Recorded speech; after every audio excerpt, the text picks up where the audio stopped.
পারস্য সুফি সাহিত্যধারার অন্যতম শ্রেষ্ঠ কবি জালালউদ্দিন মুহাম্মদ রুমি।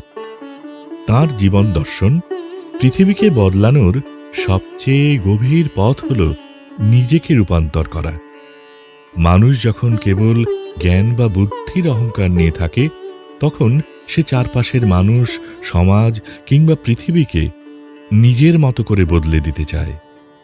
কিন্তু সত্যিকারের প্রজ্ঞা মানুষকে শিখিয়েছে, পরিবর্তনের শুরুটা বাইরের জগৎ থেকে অর্জিত হয় না, নিজের ভেতর থেকে আসতে হয়।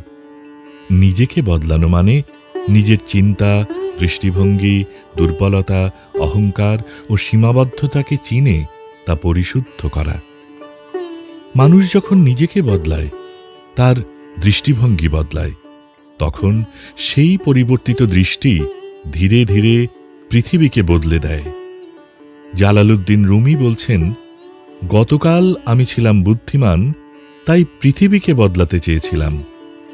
আজ আমি জ্ঞানী, তাই নিজেকেই বদলাচ্ছি।